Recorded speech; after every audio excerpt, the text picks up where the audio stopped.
cute. But you look like a foot, and I ain't trying to date you. You smell like one too. Boom, baby. What up, what up, what up? Recording. I think we're recording. Another dime. Another day, another nickel. Another dime, another day. Another dollar, another, another everything. What did SpongeBob say? I don't know. It was SpongeBob's good word. It was like, SpongeBob said like another day, another dollar, and then Squidward was like more like another day, another nickel. Because they worked with Mr. Krabs. Yeah. I think the first episode of SpongeBob was the Reef Blower episode. I think. That's one of the greatest episodes. Yeah, it's all silent and just SpongeBob being, yeah. That's hysterical. Let me make sure there's no glare on the TV. Oh, you're good, you're good. You're good. So, oh yeah. Oh yeah. Whose catchphrase was that? Who's what? Whose catchphrase was that? Oh yeah, the Kool-Aid Man. Yeah, you on it. You on it. You're Family right. Guy makes really good fun of that, and he always breaks through the wall at unnecessary times. He's like, "Oh yeah, oh no." Right. Dan Cook had the best joke about it first. Cook kind of fell off the scene a little bit, didn't he? Yeah, well, his brother embezzled like $2 million after tax from him. Yeah, that's right, because he was part of his team or whatever. Yeah. Yeah. And then Dan got called out for joke stealing for Louis C.K. That's right. Yeah. There's a bunch of nonsense. It's a cutthroat industry out there. That's for sure. Yes, it is. Yes, it is. I mean, what do you expect? Yeah. What? Yeah. But he had such an original style. He did. It's surprising that he chose to knack somebody else's bits. Yeah, it sucks. Cause I thought it was hysterical. It wasn't very funny stuff, like in-depth stuff. Yeah. It was just like. Was it Carlos Mencia that stole a bunch of jokes too? Yeah. I remember Rogan was all over him about that. Rogan got kicked out of the Comedy Store because of it. Yeah. Because he went up on stage. But not anymore. Yeah. Yeah, he called Carlos Mencia Carlos Mencia. Right. So corny. Yeah, right. It is. But it's fitting if the guy stole his jokes. But he used to have a show and everything, didn't he? Yeah, Mind him Mencia. Yeah. What's the funny part? We've already talked about it. Like, he's not even Mexican. Oh yeah, that's right. He's German and Honduras. It kind of, I don't know, it makes me, I pictured Sammy Sosa again, just talking Cuban. Well, at least he was actually Cuban. Yeah. That's funny though, man. So what's new, man? It's Sunday. How was your weekend? It was good. You didn't do anything special? Friday, I went to bed at like 9 and slept till like 7. I usually catch up on my Friday or my Saturday. I do the same thing. With sleeps. Right? With sleeps. Your body knows when you need it, that's for sure. I just keep doing it. I'll wake up and I'll be like, you know what? I'm just going to keep sleeping. Right. And then, so that was my Friday. And then Saturday, I went and worked on a vehicle. What kind of car? A truck. A Chevy, 2008, so newer. What's The your only thing wrong with it was fucking battery was bad. So you like working on cars? Yeah, I'm pretty good at it. I'm pretty talented at it. I get that from my father. I mean, he owned a shop in London, so. Okay, hell yeah. I'm mechanically inclined. You said it's like in 2008. Would you say, in my opinion, older cars are way easier to work on than newer cars? That's a fact. Yeah, it's amazing how much harder they get to work on as the 2000 age progresses towards all the electronic module changes. This one's actually not bad. Like, it's just a base model, so there's like nothing in it. Like, you can actually get inside of it and work on it. You can get to all the things you need to actually work on. Yeah. Yeah. So that's fun. Oh yeah. My dad he worked on all kinds of cars and stuff. I can change my oil. I can do my brakes and rotors and stuff like that. And I got the courtesy of having the lift over there, so anything I need to repair. But yeah, it's like, I don't know. Not everyone is mechanically oriented to fix their own car, and it's really a shame if you don't know somebody, because you will get waxed at the shop, man. You will. I get lucky. Yeah. I know people. Exactly, and you gotta be like, either know somebody who's not gonna screw you over, or have some real balls when you go into the shop to know what you're talking about to call people out. I usually work on my own vehicle, but if it's something I can't work on, I at least have somebody that, like, he works on vehicles, but I can call him up on the side. Yeah, exactly. Some guidance if you got any questions. So yeah, that was my dad right there, guidance. Yeah, in the middle of working on a vehicle, just that phone call. Bring it up, what am I doing? Same here. I don't even try to start to work on mine until I call my dad. It's like, man, I just need to download all of my dad's mechanical data into a flash drive from his brain, so I can have it forever and just reference it like material. Because it's crazy, man. Like, how do I do this? How do I do that? Exactly, and it doesn't just go for cars too, but like, everybody has their niche of knowledge, right? And when you can just get those kind of reliable answers from some people, like in the way you turn to Google for stupid questions, yeah, it's really reliable to just be like, oh yeah, what is the answer to this? And then you just don't even have to question whether it's right or not. Just going to the source, man. Right, they've done it. Exactly, yeah. They've been there. They know what we're dealing with. And like, there's a huge problem today with like misinformation or disinformation, and it's like, if you get the right information, there's no alternative fact about it. You know, if you get the wrong information, you're gonna know it after you do it. Right. Especially if you're working mechanically on something like that, because it's kind of like mathematics. There's only one right way to do it. Right. Exactly.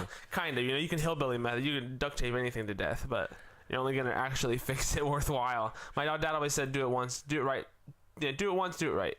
And so that means like take your time all the way through, no matter how long it takes. Because I've definitely found myself in a couple positions where you shortcut it and you fuck yourself. When you're right, you just have to redo it. Yeah. I've done that multiple times. Yeah, it's a salty thing to experience. Yes, it's not very, you know.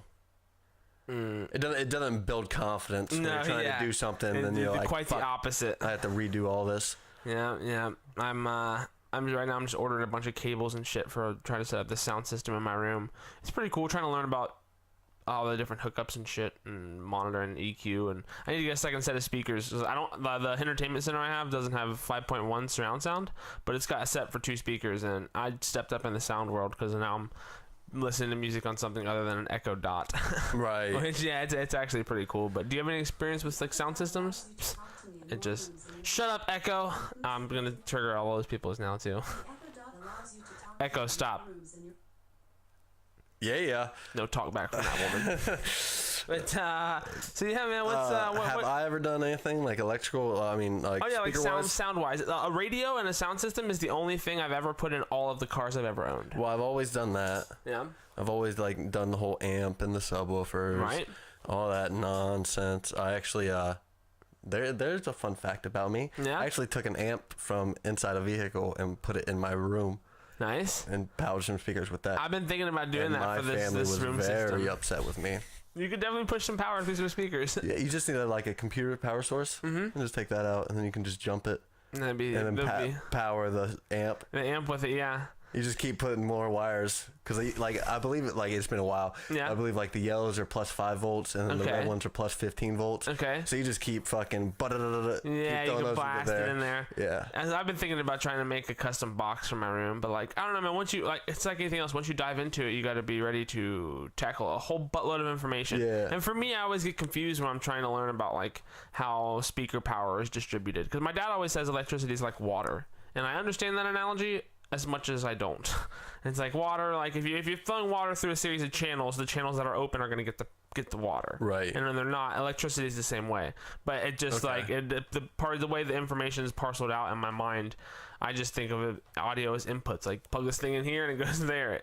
Electricity is the same way, but you just don't. It's all a matter of the familiarity of it, man. But what I do love is I love learning about new things, like sound and like working on cars and stuff. There's something so rewarding about tackling a new skill, and then especially when it comes like after you drive your car after you fix it, or you listen to some music after you make your sound system. There's such a rewarding feeling in doing those things by yourself, and just building up that confidence of knowledge.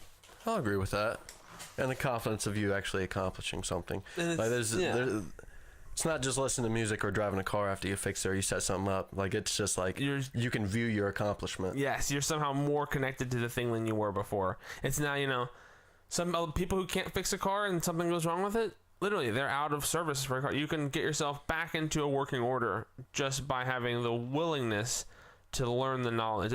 Everyone's capable of changing their own oil. It's a matter of how many people want to change their own oil. And how many people have the knowledge. Exactly, yeah. And like my dad always tells me, you can go up to AutoZone and spend $35 or $40 and get an oil filter and 5 quarts of oil and change it at home. Or I can use my $5 off Valvoline coupon and then take it there, and it only takes 15 or 20 minutes out of my day, as long as they're not busy. And then I go there, they top off all my liquids, they check all my air pressure and stuff. They kind of fill in the extra peace of mind stuff. Have you ever seen the reports where they just kind of screw you over? Yeah, exactly. That's I don't take them there. Like I'll just spend the extra 30 minutes working on it. Yeah, I had to call him out last time I went. I was like, hey, nobody checked my air pressure on my tires. He's like, they didn't? And I was like, no. And I was like, can you do that for me? And they went and did it. So, but yeah, if you just sit on your phone the whole time and not paying attention to what's getting done to your car, then you're, it just comes back to needing it repaired. Whether you're doing the most basic service thing or needing a whole transmission repair. If you don't pay attention, these people are gonna. That's where them profits are coming from for them, man. It really seems like they'll get you. Well, I don't want to make it seem like all mechanics are bad. Exactly, yeah. And then they're not. There's definitely a lot of hardworking, honest to good, and honest to God mechanics who do their craft and do it in an honest, meaningful way. I feel like it's more the bigger service industries. Yeah, like the chains. Yeah, exactly. The ones that are the 15-minute oil. Yeah, for sure. But which is impressive. Don't get me wrong. 15 minutes to change your oil, that's impressive. But I get they got a lift and everything. But my only issue is like someone has to drive it there, so that's just gonna be hot. Yeah, exactly. And you think about like that's one thing you always have to do if you have been driving it for a long time is let it cool down so you can even touch the engine and everything. Yeah. And that's where like older cars and newer cars like. My car, I know exactly where the oil filter is and stuff, and you can get to it relatively easily. But if you're driving like a BMW or some shit, like some of these things are not easy to get to. That's when you just if you got the money for a BMW, you better have the money to take it to the fucking dealer. Most people, that's the saying. Like if you can afford the car, you better also be able to afford the servicing because it's gonna be. People don't put any thought into that either. Like when they buy a new car, like okay, do I have to get it serviced at this retailer? And how often do I need? But most people, I really don't even think most people regularly service their vehicle. They don't. And I think I'm really lucky because I was afforded my dad, and I'm sure your dad reminded you too when you were growing up. Like, hey, check your oil. You know, like check your tire pressure. If you're about to drive 4 hours, check your tires. Well, I do that just because of my old job. What I used to do, I used to drive the pre-checks. So it's like, before I would. Well, they don't make it mandatory, but I had a vehicle break down on me on the side of the road, and you're just sitting there for 3 hours, just waiting for someone to come pick you up, and then you still have to do the rest of your day's work. So it's like you just wasted 3 hours. It's like I'm not doing that again. Not at all. I'll take the extra 5 minutes at the beginning of the day, pull out into the parking lot, and then just walk around, check everything, make sure it's all good. It'd be good to go. Cause if it's not good, I'll go get a different vehicle and spend the time transferring all the shit on the truck. And that only takes 15 minutes instead of 3 hours. Yeah, exactly.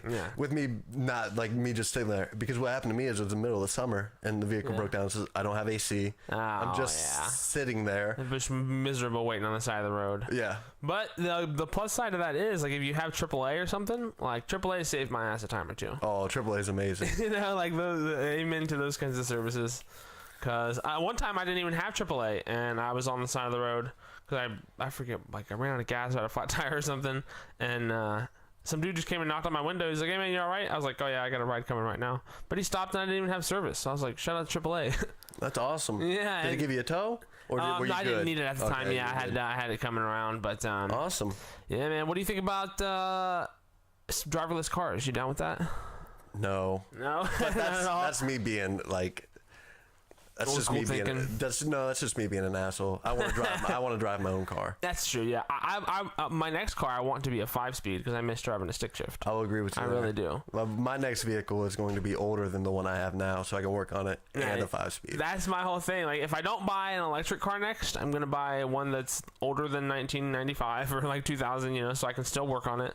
But that's my whole angle when I look at cars now, because I'm either going to get a car, like an electric car, that I can't service at all, equivalent to like a brand new car, a foreign car, or something like that. So I might as well get an electric car where all of the maintenance and stuff is new to me, or just get an older internal combustion engine that I actually want to get my first car back, a fucking 87 Pontiac Fiero.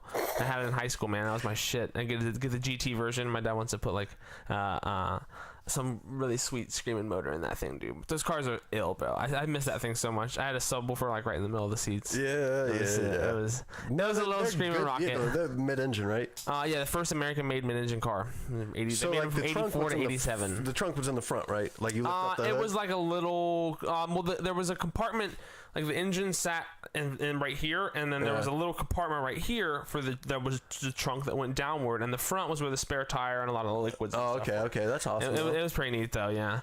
But I didn't have the GT model. The GT model looks way better, and you can get like all kinds of kit cars to put on them because the bodies are ABS plastic. Yeah, so you could just bolt a Ferrari or like a Lamborghini kit onto this car and make it look like that. So how would you get to that vehicle's engine to work on it since it's in the middle of the? Actually, me and my dad had to replace the clutch clutch ones, I think, when I had mine, or the master cylinder, and you have to drop the engine completely on the bottom. No. Yeah, dude, just to like service some things, not everything. Right. But yeah, if you want to do some serious engine work and clutch work, you gotta have it on a lift and drop the whole thing out the bottom. I've taken a motor out of a vehicle, but I'm never taking it out of the bottom of the vehicle. Exactly. Yeah. Most of the time they come out of the top through the hood. Yeah. This one you gotta pull out the bottom, which that was something I learned too. You know. That's crazy though. Not many people think about how you get to an engine if it's in the back. You know? Yeah, I'm not getting one of those vehicles. I'll tell you that. But I need to be able to like have access to it. They're really cool. Like I said, older cars just have like this thing about them, man. Like right. I like the burning gas smell. Yeah, I love the age that, like, I don't know, the time is portrayed through the age of the vehicle almost. Even if it looks new or new still, you know, it doesn't have to represent the time. It's just like, damn, that's not a car that is made right now. Right. There's some kind of headspace there that I'm always interested in. That's something that's really cool. Next to my work, we have like an old car. We have a dealership right next to work, but he only does like high-end motorsports cars. Okay. And then like inside, he has a bunch of like 56 Mercurys. Oh yeah. 58 fucking Chevys. The collectors. Yeah, he has all the old like gas pumps redone. He has a bunch of signs redone. That's pretty sweet. It's awesome. True collector. To go in there and walk just at lunch. Some dudes live and breathe it, man. They really do. He loves it. I've talked to the dude so many times. And like that's the thing, man. There's so many things. I don't consider that like a pop culture thing, but I think I do consider it like an American culture thing. But I don't know. I think cars are a big thing everywhere, especially Europe and like definitely Europe. Tokyo Drift in Japan, you know. Well, yeah. Tokyo Drift. There's so many funny jokes made about that. They just got. Chinese got real good at producing things. Yeah, producing cars like, at least. Or Europe got real good at making like quality products. Yeah, Germans are known for the engineering Audi and Bavarian motor vehicles. And what is Mercedes German? No, there's something else. But then, yeah, it interests me all of the diversification that's come out of the global manufacturing of the car processes. Because like friggin' Ferraris and McLarens and stuff like that, they're like insane vehicles that Europeans are just like, you know, like French dudes like, I needed this rod to do this. They love it, but I'm more of an old muscle car. Yeah, there's my dad nothing too. better than old Camaro, 1969 Camaro. Mm-hmm. They scream, dude. I can't own one of those. I like the new Camaros too because they just look stanced out. They look look like they're like a lineman about to come at you. I'll agree with you. Like if that car came out in the 70s or 80s or like 60s, I would hate it. Yeah. But like today, in today's age, the way they look, the stance, like you said, up nice. Yeah, they're fucking beautiful. And I don't know. Are you? What's your? What car brand were you raised on? Chevy. Me too. GMC. Yeah, Chevy. My dad said I'd rather push my Chevy than drive a Ford. Any day of the week. It's there's definitely brand loyalty. Like, okay, that's a cool question. Outside of cars, do you have like brand loyalty to anything, to any kind of company? Like, do you always buy, you know, Nike shoes or you know, Cabela hats or whatever? I really don't. No. I'm not really a brand man. Yeah. Like, I'll be like, I wear some shirts that have like things sitting like written on them, like this is a Nike shirt. Right. Most time I'm like not too picky about shirt, wearing like, whatever. Yeah. I don't need to portray anything.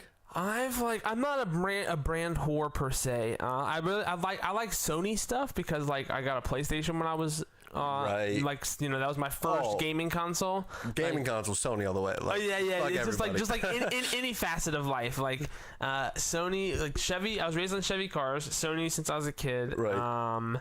What else? I don't know. We drink out of mason jars, and like not that I buy jars particularly, but if you think about things, like there are things that are like cemented in your mind as the things that you think of. Are there different jars than mason jars? Ball, I think. Ball. Oh yeah. It's like a feuding war in the glassware company. Yeah, Ball sells at Walmart, and like Mason's legit. Yeah, legit. Mason only.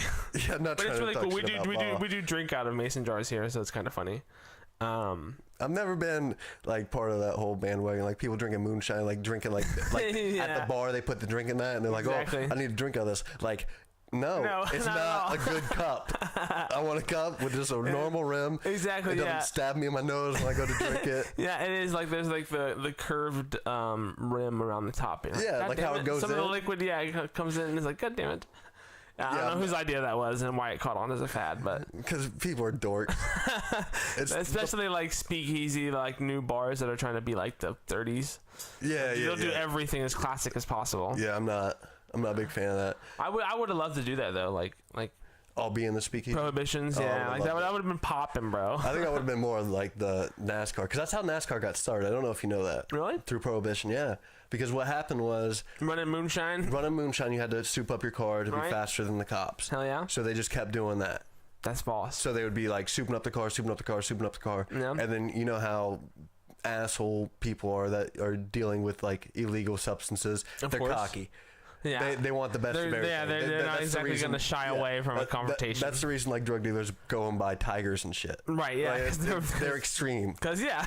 So then all these drug runners or moonshiners were like, listen, I got a faster car than you. Right. You run moonshine, my car's faster than you. So then they would just start up races through there, and then next thing you know, they turned into like a committee and got like actual race. Yeah. I did not know that at all. Yeah, and that's why it started out on a dirt track. Because they didn't want anybody knowing about it. Exactly. They wanted you don't have a big raceway, yeah, exactly. page and everything. Yeah, there's something that goes hand in hand with like the Industrial Revolution and cars and humans wanting to race them. Like, do you think there were like horse races before there were car races? There had to be. Yeah, like fucking fastest horse in the West. You know? Red Dead Redemption. They talk about it. Right. Yeah. Which I would have to be, because people back then would even buy horses. Yeah, that's what's really interesting. The science behind horsepower. So, right. I don't know the whole story behind that, but. Yeah, I don't know how they figured out what the one horsepower is. Yeah, have the power of one horse. Like, how did you determine this? Yeah. But yeah, even like back then, like at least in the game, like you would have to go and you would have to buy stuff. Yeah. And you were my neighbor. Right. You went and bought a horse. I go buy a horse for $200 more. Yeah. Well, I bet you mine's faster than yours. Might cost $200 more. Gotta race him. And then next thing you know, you race them, and then if mine loses, I go and shoot my horse. Oh, yeah. And then I save money to go buy another horse. That's another crazy thing too. Like, it's always. Like, I don't think they actually shot their horses. Yeah. I just threw it in the game. I was listening to an NPR segment or something. They were talking about sometimes horses that are done for derbies. Yeah. Like sometimes they'll stumble or like collapse under their own weight while they're racing and break all of their fucking ankles. Yeah. Dude. And like they'll literally just have to put them out on the fucking on the race course. If I broke, they bring out like a shower curtain gate and then just off them right there, dude. I didn't know they offed them right there. Yeah, there's been cases where this NPR segment, while the jockey who won the Derby was giving the post race interview, they had the curtain behind him and they were euthanizing this horse on the racetrack, dude. It was intense. Yeah. I could see that. Honestly, I could, because if you were hurt and you couldn't speak a language and there was a bunch of people that came over to you and trying to like pick you up and you couldn't move, it's like, what the hell are you gonna do? I'm gonna be trying to fight them. And how big a horse is, how much power a horse is. I know. Go try to move a horse that has 4 broken ankles. Yeah. Good You luck. gotta be even brave to be the person administering whatever I imagine they probably like properly euthanized them it's with probably some kind of peaceful. steroid. Yeah. Right. But back in the day, it was just the shotgun. Man. You just boom. Man, and brutal. But horses take so much care, man. Like so much. I don't understand people who like are big into horses. It's a weird. I've only ridden them like once or twice, but they are just big behemoth creatures. I've never even rode a horse. It's really cool to be on the back of one. You don't realize how much meat is there. And I'm as an American, I think it's weird we don't eat horse meat. There's plenty of horses. Right. I really want to try some. No, there was Stovers meatloaf. They were making. They were. No, I'm not even lying. They were horse loaf. They were like 60% horse. Really? Their meatloaf, and then we got caught. They caught wind of it in America. Like the FDA. That doesn't surprise me, because European countries do eat horse. It didn't become a big story. So then that's what Stouffer's did. They just sent it to, I believe it was Mexico. Yeah. And they're just like, hey, have some meatloaf. Cool with it, yeah. It says meatloaf. Yeah, they didn't tell them any difference. They're just like, you can't sell it like under federal guidelines. Yeah. You're saying this is meatloaf. Meatloaf is what? Beef? Supposed to be a mixture of it, yeah. Mostly beef, and it was 60%. I wonder who tested it to find out it was horse. I wonder who tasted it and was like, this isn't a regular recipe. Oh, I'm sure they just like random check. Yeah. Just walked into the factory. Because unless you have like a lot of money or a lot of power, you can't just willy-nilly be like, I wonder what this hamburger helper's made out of, you know? Right. But that's kind of cool that somebody managed to catch that. I don't know. Would you try some horse? Yeah, I would eat horse. Yeah. They eat it in Canada. Oh yeah, they do. They bring up out there. It's like that's what I realized when I rode a horse, was how lean all of their body fat is. Like their muscle. They're just these huge muscular creatures, and like I would maybe try some human too. Human? Yeah. Like it's super taboo, but like I've read people like I don't know where it's legal in the world somewhere. Maybe I don't think it's legal anywhere technically. Yeah. But there was a dude who went on Craigslist and put an ad and said, "Hey, I want to be eaten." Yeah. And like there was, I do remember that. Yeah, Yeah. there was a Chinese dude that's like, "Bro, I got you." So they got drunk together and they cut off his wing wang doodle. Oh my gosh. And he cooked it. And both of them ate that together. Oh man! While the dude had like a tourniquet tied around what his a bond! Like nonsense.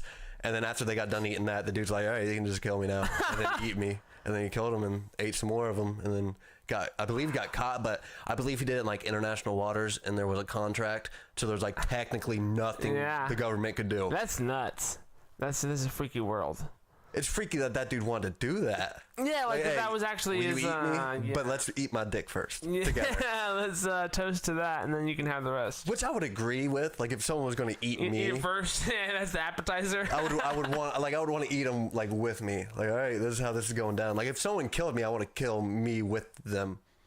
Does that make sense? Like if someone was stabbing me, I'd grab the knife bring too. them down too. Like, well, just not even stab them. Oh yeah. Like you're not taking me out, bitch, and like stab myself. Like not trying to fight it. You make sure that you give the lethal blow. Yeah, exactly. I'm not going out on your dime. Yeah, exactly. Like fuck you. You might have got me in this position, but I'm taking me out. Yeah, but the only reason I think human would taste good is because it's the same reason I thought horse would taste good, because it's like there's some lean muscle, not muscle because you don't eat muscle, but like the meat has to be good quality. It would depend on who you were trying to eat. That's very true. I bet there's some people who taste disgusting. Oh, I guarantee it.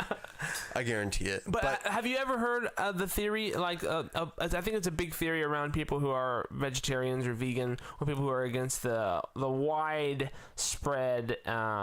animal corporation or whatever for food sourcing, like the hormones or endorphins or whatever that is released from the brain of an animal before they're killed has some kind of impact on how that meat actually tastes. Have you heard of that? Yeah, no, that's factual. Like if you don't get a good shot on game, like hunting wise, you can spoil the meat. Yeah, which is why it's important when you're like bow hunting to get a vital exactly, kill. Exactly. Because if you just let it bleed out, basically that ends up turning the meat rough. That's crazy.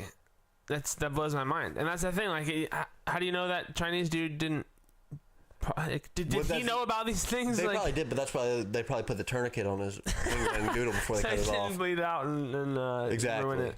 That's really crazy to me, though, that how fast the human body can truly start decomposing once the blood loss is out. Is it that fast? I would think so. Like clearly, that's a side effect of the loss of blood. Right. Once it leaves the body. Yeah, like, I mean, in my opinion, it just shows the complete closed system that is the human body, and how susceptible it is to just losing blood. They say once you die, like decomposition starts right away. Yeah. Like but I've heard like your fingernails maybe keep growing for a little bit or something. Your fingernails do. I believe your ears do. Because those are skin cells. Because I think funny enough on Rogan I heard none of the only thing that is the same in all of our bodies since we've been born is our skeleton, because all of our cells and all of our livers and like our liver and stomach and everything, skin, all of the cells regenerate. Like they die and regenerate time after time after time. Every 7 years. Something like that. And I know what you're talking about. Yeah, I know the study. It's every 7 years, which is crazy to think. It is like none of you is actually. But your brain doesn't do it. Yeah, your brain and your skeleton. It's like, but your skeleton adjusts over time. That's what it's nuts to me too. Is that your skeleton adjusts to your body frame as you grow older and knows when to stop growing. Or depending on like what situation you're in, it can formulate to that. Like if your legs are stuck in one position, like they will grow. That's to true. Form that. Yeah, that's some messed up torture thought there. Now, how does a cast work? Well, they have to set. They have to set it, right? Set the that's interesting though. I don't know. I would imagine. Because I've had a cast on my wrist. Yeah. And they actually had to go in and like. Okay, so Madison County Hospital used to be like there used to be a joke. Don't go there. Right. Exactly. Like, I don't know if haven't been in a while. That. But there used to be this thing like don't go there because they don't know what the hell they're doing. So I broke my wrist. I went there, got X-rays, and they're like, "Nah, everything's fine." And then 2 years later, they're like, I go to the hospital, a different hospital. They give me X-rays, and they're like, "No, your wrist was broken and it healed a funny way." Like the bone grew back together. Actually didn't. So I can't like bend it all the way back. Like I don't bend it that far back. Okay. Like it's fucked up. So you don't think they set it properly in the cast? No, they just said it wasn't broken. So the way it formulated, like there's a bunch of bone that calcified on the top, so it won't bend. So when the dude went in there and broke it to reset it, the bone it was still there. The calcium was still there. But it's so like my wrist, because my wrist used to be like, even if it was like this, and I went to like push the door shut, that would hurt. Wow. Like no pressure at all would hurt, just because there's so much fucking calcium built up. That gives me pain just thinking about it. Yeah, but after he did that, he put it in a cast. I'm like, what does the cast have to do with anything? Yeah. I guess it's just to keep it in place. I think probably to minimize the impact that could offset it. Right, once that could happen at any point. But it is kind of ridiculous how you have to leave casts on for so long. Like well, even after I got my cast off, I was playing football, and it was like 3 months. So I got my cast off in the middle of summer. Right. So football didn't start until August. Practice basically or something like that. 2 days. Oh no. So this was in 8th grade. Okay. So it wasn't even 2 days. Yeah, not yet. So it was like 2 months, 3 months until like football actually started before the first game. Yeah. Like they would still had me in a cast, like a removable one. Oh wow. Just because they didn't want anything to hit it. Like it's crazy. Yeah, I never understood like. You got me out of this cast, put me in a cast for 3 months, but now that I have any physical contact, I have to wear another cast. Yeah. It's like I've fortunately, knock on wood, never broken a bone. Really? Yeah, I've had a lot of other injuries though, for sure. Fingers, toes, nose. No, I just have a continuous dislocating shoulder. I had surgery on it once. It does suck when it comes out. Like when it comes out of place, my body gets like super tense and like my whole body locks up, and then I have to like force myself to calm down for a second, right? Because that's so that I can go back in. I can only ease it back into the socket, and it's such a weird thing, but like it made me realize like just how quickly you snap into certain modes, like how if you do break a bone, you're in shock immediately. Like you see people break bone on ridiculousness and stuff. Like people snap legs in half and they're just like, ah! I've never done that. I've never had a compound fracture. Oh god, that scares me so much, dude. On Friday, I dropped 283 pounds on my toe. Ooh. Directly on my toe. A thin piece of metal. I need to get some steel toe boots. I wasn't wearing steel toe boots. Yeah. Dude, my big toenail halfway through is cut, so it's just gonna fall off. Yep. It's like, thank God that the toenail was there though, because I would have lost a fucking toe. Yeah. That's weird to think that like toenails and fingernails are the helmets for your fingers. But I just started like, people have different pain tolerances. Pain tolerance is really interesting. And different pain reactions. Yeah. Because I started laughing. Like I said 2 cuss words. I got it off my toe. Yeah. I took 2 steps. I said like fuck shit. And then I just started laughing because I'm an idiot. Yeah. Because like, you could have avoided it with your own I decided to pick something up rather than like use something to pick it up. Yeah. I'm an idiot. I should know better. And that usually happens to me when I'm at work. I'll kick something, not kick something, but I'll like do a leg shove and it won't work, or like we have to kick these things, these opties into these bases, and I'll always think something will work, or I'll be trying to lift something stupid heavy and get it somewhere I know it's not gonna fit, and I'll hurt myself at the demise of my own decision, and I'm like, I'm an idiot. And you like, knew better. Why did I just and I just, like you said, you just have to like hold your breath, bite your tongue, and walk away because you're like, I'm a fucking idiot. There's nothing you can do about it. Yeah. Like, all right, I just gotta try to learn from it, but you don't. Make smarter decisions the rest of the day, Isaac. Talking about jobs, is there any job that you don't think people should talk at?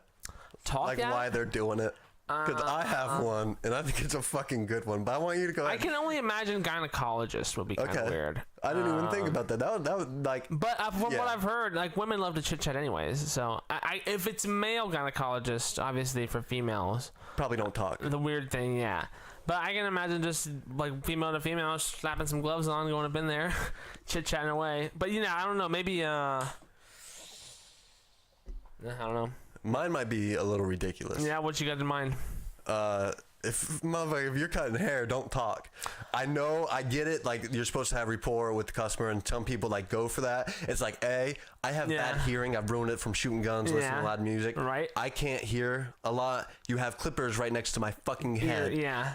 I don't want to make small talk while you're trying to. I just want to get my hair cut and go. And pay fucking attention. I just got my hair cut. Yeah. She fucked up behind my ear. Oh, she was talking probably. Yes. It's like, shut up, cut my hair. This is what I'm paying you to do. I'm not paying you to have conversation.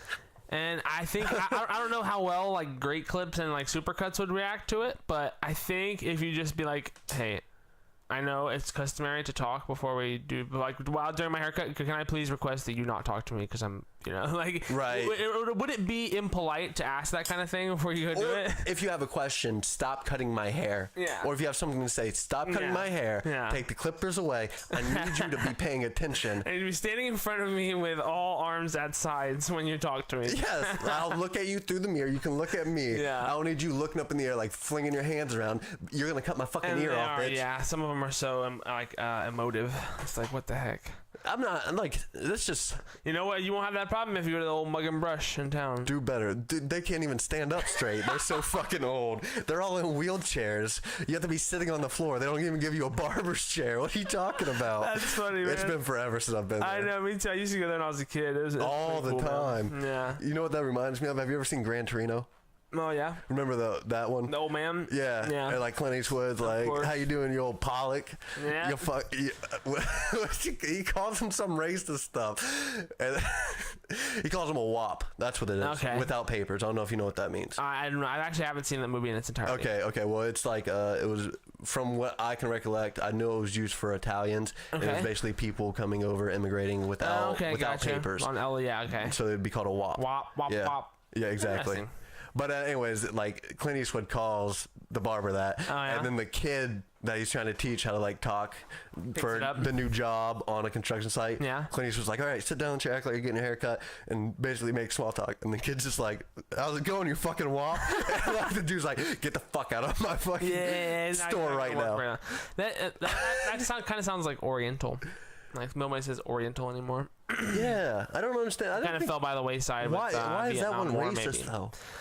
Who was ever making fun of Orient? Like, yeah, I think it was just like the go-to term, I think, to describe people in a socialistic way for Americans in particularly. Don't they also describe though like China and like fancy goods as Oriental? I think it's because it can be applied to the wide range of the Asian that's what I was going to ask. Of countries. You're basically just saying, hey, that's Oriental, exactly, that's an item. That's not a person. Yeah, precisely. But I mean, I don't know. Sometimes like Oriental is the best way to describe some Asian things, in my opinion. And I don't know when to use that term. I'll give you an example. This is when I would use that term. Right. When I know something is from Asian culture, but I don't know what Asian culture it came from. Right. I.e. Korea, Vietnam, China, Cambodia, all those Japan, things. Yeah, all those. Like, if I don't know that, can I just say, Oriental. Or what do you call it, Asian? I don't know. The politically correct. But again, we're talking about objects. We're not talking about humans. People, yeah, that's true. Could be either or. That's interesting. Too many rules. That goes with like Arab and Islam, I think too, like the difference in the religion. Right. Because it's Arab, Islam. Well, there's a couple other ones. I don't know. That's interesting though. I don't know, man. You got anything in particular you want to talk about this week before we get into anything else? Because we've just been kind of like generalizing stuff right this episode. We're just kind of going with the flow, describing what's going on with the weekend. Rolling with the river, man. I did one more thing over the weekend. Okay, what you got? Get into that, which was kind of embarrassing. All right, cool. What'd you do? I went on a date yesterday with a doctor. With a doctor. Meaning she's a lot smarter than I. How'd that go? Do you know? Of course, you should know it. Have you seen It's Always Sunny? Oh yeah, of course. Do you remember when Charlie goes out with like the hot Asian? And he's just flustered the whole time. Like they try to make him a dating app, like website. And they're like, "What are your dislikes?" He's like, "People's knees. If you're gonna be walking around, cover your knees up." And he's like, "What are your hobbies?" And I'm sure I have seen it, but it's not coming to mind. Little green ghouls, man. That's what I really like. Little green ghouls. I don't know why I can't remember that episode. I've seen a bunch of Always Sunny. Right. What's your favorite meal? Oh, milk steak. The fuck is milk steak? Well, you get some milk, you boil it, you throw a steak in there, you get some milk Charlie steak. is my favorite character though. Well, anyways, at one point when he's on this date offer the milk steak with this really, really like beautiful, educated woman, he makes a blunder and she's like, "What do you do?" And he's like, I'm a full-on rapist." And he's like, I help people, like mostly little kids, blind people, like deafs, I'm just a full-on rapist. And then she's like, do you mean a philanthropist? Yes. And he's like, yeah. Just the words, they get caught up in my mouth and they just don't come out no good. Oh my gosh. Well, that happened to me. Oh yeah? Because we were talking about like top 5 things that you look for in a partner. Right. Like since it's first date and whatnot. Cool, yeah. And she had some beautiful eyes, and that's number one, like up there. Yeah. It's probably number one. Connect to the windows of the soul. Yeah, just some beautiful blue, gray. Right. Like if they're a fancy color, I love them. Oh yeah? Bitch, if you don't have like, if you ain't got eyes, you don't even need a face. Just have eyes. I'm good. Just have eyes. No nose, no mouth. Fly, bro. But anyway, she had some beautiful eyes, and I was just like, yeah, you have amazing eyes. That's something I look for. That's definitely like number, way up there. And like the words wouldn't come out, and she just started laughing, which was a good thing. Yeah, exactly. But we ain't gonna go out again because I'm an idiot. I'm a fool. Yeah, I don't know. She might hit you up. Yeah, well, I mean, we had a good rapport, but it's one of them things like, she's definitely more mature and has her like going it's for odd it a how lot like better than me. People say like out of your league, like not like someone can be just not in your league. Not that they're out of your league, but they're not in your league. Well, that's what this was. She wasn't out of my league. It was just like we are on different paths, different courses. Yeah. She's a career educator. Okay, she's just going to be going to college for the rest of her life. Yeah. And that's the one thing that people like. So the fact that you knew that and accepted that as she presented it, some people like try to pretend like those things aren't what they are, and it's like you gotta know what you're getting yourself into here. Right. This person at least has to dedicate this much time to this thing, and you have to realize where you're gonna fit into that picture. Yeah. And it's really hard to accept, especially for people like who want more attention from their significant other. And I feel like women get the rap for this more than men, but as a dude who tends to come off clingy sometimes in starting relationships, it's like sometimes you're excited to have a rapport with a significant other, whether it's like dating or it is a serious relationship, but you can real quickly spoil that like honeymoon period, as they call it. Yeah. When you're trying to figure out where your time falls in adjustment to the priorities of another. Fuck that honeymoon period. Maybe we should get rid of that to begin with. It's just get to know the fucking person. Just don't hop into a fucking relationship. It's not gonna end well. I think too many people like try to wing it right off the rip. Yeah, if you're getting blowies on the first date, it's not going to go well most of the time. That's not a date. That's yeah, right. That's just a casual. That's how I look at it. So if I get laid on the first date, it's like, okay, that was a good night. Yeah, I'm not marrying her. Yeah, exactly. I'm gonna bring her home tomorrow. How many first dates have she been on? Yeah. AKA how many dudes she met 2 hours beforehand, and next thing you know. Exactly. And I'm sure she's asking the same question about you or I. Because that's like, I feel like everybody has that stage where you're like, all right, cool. Probably not gonna hook up with that many more people out of nowhere anymore. Well, I don't know. Like men, I definitely still would though. You know. Do you think it's sexist that I think that men, like, if they get laid, they get laid? Good. The more they get laid, the better. But like women, like the more they get laid, that's kind of like a bad thing that I view it. And I have reasons for that. Yeah. No, I totally understand. It's I'm not. It'd be sexist. It's somewhat, maybe some might say. But then again, like, the reason I say this is because for a man, and men will understand this, and some women will understand this too. Right. Men have to work at it. When we go to a bar, we have to find, like, it sounds being terrible. a man implies more work than being we're hunters. Like, we have to hunt it out and whatnot. Yeah. Where as a female, if you want to get laid, you can just walk into the middle of the dance floor, take off your clothes. There's going to be a million dudes that want it. Like, That's just true, walk up to you like, hey, go fuck you. Looking for the easy thing, because all men are hunters. That's what they're out there doing. They're especially trying to get the easiest prey. Exactly. Because those are the ones that don't have the skill. Yeah. Like, I don't find joy in that anymore. Like, finding the really, really hot chick and, like, trying to poach her. That's an easy one to take home. Exactly, poaching. Yeah. That's like shooting fish in a barrel. Yeah. It's like, all I had to do was offer her a ride home. Next thing you know, we're going to be making out in the parking lot. I'm just tired of every single chick I go up to thinking I'm trying to get her in my bed. I'm with you on that one. Like, because I want to have a conversation at this point. Can I just talk to you for a minute? Like, but then again, you also have to think, like, there's... every single dude has probably walked up to her tonight, showed her his penis, and she's probably tired of seeing shriveled dicks all night. So you could say this is sexist, though, because you say you're tired of every woman looking at you, and this is how I feel. You might not be the same way. Right. You say you hate how everybody looks at you, like you're trying to get them in your bed. Right. Yeah. Well, the caveat that I have for that is, I'm mad at that, but they're also right. because I'm really not going and talking to the women I wouldn't take to bed, right? Yeah. You know, exactly. Well, not even sleep with, but actually go like date. Because at this point, I'm not looking for someone to sleep. I mean, there's going to be nights where I'm just like, yo, I need to bust a nut. All right? Yeah. But at this point in my life, I'm like looking for a deeper connection. I wish they would view it like that, and they don't even give me the time. You just need see. I need to work on this bit that I've had for a while, and it's not really a bit. It's just a thought that. With all of the apps and bullshit that we have nowadays, especially people our age, like they need to develop a trading card game for dating.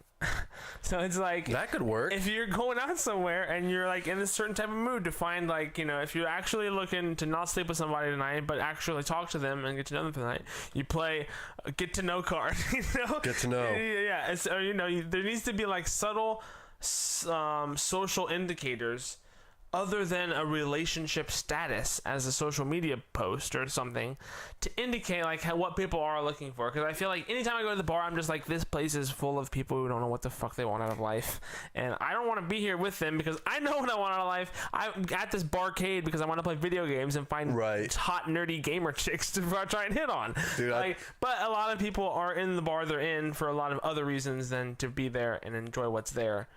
I really do think a lot of people end up in clubs and nightclubs and bars and shit so they can get their minds off of what they have going on in life, which isn't much. And that's really, it's deflating, you know, it's depressing to some extent. If you really do live at the bar 5 nights a week, that's usually could be some indication that you're not being fruitfully fulfilled elsewhere in life. I would say that. Which is why you call the bar home. You know, like there are people who live that life. Well, unless that's your true hobby. If you have a true hobby of drinking new alcohol, beer, and your whole scene is that, or you those are the kind of people who end up opening bars, and that's the kudos to those people. That's how the craft breweries and all the stuff get started. Or you're super happy with your life and your career as is, and you have the time and the funds to do that. I'm not going to talk shit about that, but most time, like you say, most time when you go out there, I can't help but feel coming up on 30 years old, I can't help but feel like everyone in the bar is there for a reason they either don't know or for one that's just very unclear to them. And it's like, well, like what are you really doing here besides wasting money and saying what to everything people say to you because you can't hear them the first time they say it. I thought about that, and I thought about what you just said about your little bit, and I figured out how I'm going to fix that for myself. Yeah, let people know what I want. Okay. I'm just going to carry around 3 different Post-it notes, three different colored Post-it notes. Okay. On the green ones, I'm going to be like, "Hey, you're cool. Let's talk." And as I walk by a girl, she walks by me, I'm just going to slap it on her arm. And then if it's a girl that I'm like trying to get it in with, it's going to be a yellow one. Just be like trying to get freaky, slap it on them as they walk by. That's kind of cool. And then the red ones will be like, "Hey, have a nice day." And those are like, I have no interest at all. But I'm still being nice. But still being nice, yeah. But still being passively. Yeah. If I'm still here at the end of the night and you don't see any green or yellow cards, you got a chance. We might have to try to implement this system, man. I might be on board with you on that one. Yeah? Yeah, we should go to a bar and try it out. We're either new fad. We're either going to get laid or we're going to get kicked out. One of the two. We're going to get slapped, laid, or kicked out. One of the two. I've been kicked out of many bars, so. I'm probably not going to be able to find it now. Oh, no. Here it is. Here's what we need to do. I thought when I went to this Chris D'Elia show, and his opener was named Michael Lenoci, and he has these business cards. In the back of them, there's 6 check boxes. It says, the first box, the conversation lulled, so I did something to break the boredom. The second one says, I saw a weakness in your eyes and think I can exploit you in the future. The third one says, I wanted to show you how much better my card was than yours. The next piece says, you gave me your business card first, and even though I have no interest in contacting you again, and thus will be discarding your card very soon, the social situation dictated that I should give you my card in return. And the last box says, I want to sleep with you. We need to make business cards like that. Damn, you legit. He already beat me to my idea. So yeah, we need to mix the business card and Post-it note idea. So we're gonna change the dating game, people. Yeah, we're just gonna make it happen. Yeah, Joker Smoker trading dating game. Yeah, we need to make that a. Maybe we do. I wish we could figure out how to film ourselves going to like a speed dating thing. That'd be kind of funny. I would do that. I would do speed dating and just make an ass out of myself. Yeah. But the thing is, I bet we would meet some like legitimately cool chicks. I don't know. Because like chicks who are spontaneous enough to go to one of those things, I'm thinking our chicks just like we are guys. Like, you got a point, yeah. Chicks is like, let's go to this stupid speed dating thing. It's like, they're probably pretty cool. Let's hang out, smoke a doobie, and get drunk and chill and watch some Netflix and chill. Bone. Yeah, you already know. Bone, is that your favorite word to mean maybe getting it in? I think so, probably. Shag. Shagging, boning. You want to shag? That one's not bad. You just have to find something that's not aggressive. Yeah, that's very neutral. You want to tickle my pickle for a nickel? That's a good one. They might want more than a nickel, but then again, that's like asking them. That's like telling them you're willing to pay. So that's asking, yeah. Only tell that to whores and people that you know that are not cops. Yeah, I think that Columbus police officer was just in court and pled not guilty to that murder of that hooker. Remember, he shot the hooker in his car, the vice officer. Like he put the prostitute under arrest and was in her car, and then she stabbed him in the hand, and he fucking shot her. And I think that was the story. I thought you were gonna say there was a Columbus police officer that got caught fucking a hooker in the back of his car. And instead of like going to jail for it, he was like, she's going crazy, and then like shot her. It kind of happened like that. Oh, fuck. He arrested this chick under prostitution suspicions. She was in his car. I think she stabbed his hand from the back seat. He was in the front seat, and because she suspected that he was a cop, she like asked for his ID or something. Yeah. But then this dude straight offed her in the car. Damn. So she didn't know he was a cop. She suspected it. He wasn't undercover. Yeah. Okay. But well, then that changed it because like she's fighting for her life. He's kind of fucked up by shooting her. Yeah. But I was gonna say if it's like a uniformed cop and like she gets mad and like stabs him in the hand, it's like, well, you probably shouldn't stab someone that you know has a gun. Officer. Yeah, that's fucked up shit. But just gotta give him your card first. Let him know. Right. Let him know what you are, what you're looking for. Yeah, let him know what you're trying to do. I'm not against prostitution. If you want to be a prostitute, hey man, it's the oldest profession ever. That's all on you. Like if you're a woman and willing to sell your body, if I was a woman and I could sell my body would be broken because I would have sold it to be rich as fuck. Dude that could sell his body. Like I don't think anyone wants to buy it. I've tried to sell it. No. There's old ladies, bro. I'm not even gonna find them, bro. Like 80, 90 years old. I'm down with old ladies. You're gonna have to put it down to them once or twice. I'm as long as they don't die while I'm doing them. Well, that would be like. But wouldn't that be like the best thing? Like you'd be happy they died, but you'd also be happy you got off. I shagged a woman to death. Would you finish? Not at that point. It's necrophilia, right? Or what's it called? I think it would depend. Like if you were a missionary, yes, because you could tell she was dead. But if you're in doggy, I think you're good. Like she might stop. She might stop making noises, so just push her head into the pillow. It's fucked up, sir. Just keep going. If her head's down there for 30 seconds, then you stop and check on her. Then it's like, you probably should have took a breath.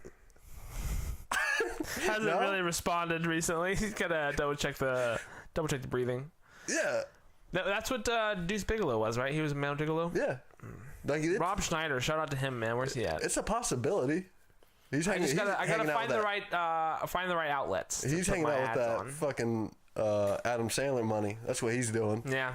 Adam Sandler. They're friends because they're like in all of each other's movies, it's right? That Billy Madison thing. It's like it's awesome. The production company. Yeah.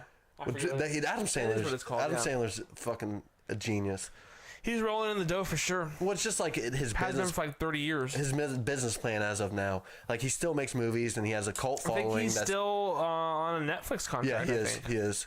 But he makes all this money. He's going to make this money because he has a cult following. Yeah. People are going to want historically his funny comedian. Exactly. So what he does now is he just gets his crew of funny friends that he likes, and he just goes and films a movie. Yeah, finds a script he likes and goes and makes a movie, which is like goes on vacation and makes a movie. Yeah, that's what he does. The ultimate like fun time group event to do. Man, to have a bunch of money and be like Grown Ups. That movie, that was nothing but a party. Are you kidding me? That was like every single scene. I think it was the second one with Nick Swartzen doing the bus driving, and then fucking he passes out from all the drugs he does, and they put him in the raft. He's just hanging on the back in the raft. Nick Swartzen was in Reno 911. He played Terry. Yeah, he's not gay. Guy. Just throwing that out there. He's hilarious. He's straight as hell. Yeah. But he said that's one of the things that he hated about doing that role. Yeah, he had to always pretend. And like everybody would come up to him and be like, "Yeah, you're gay." It's like, no, I'm not gay. I'm playing a role. I'm good on roller skates. I'm a good actor, yeah. And I'm good at holding oranges. Don't judge me. Tacos. Terry, are you giving handjobs in the bathroom again?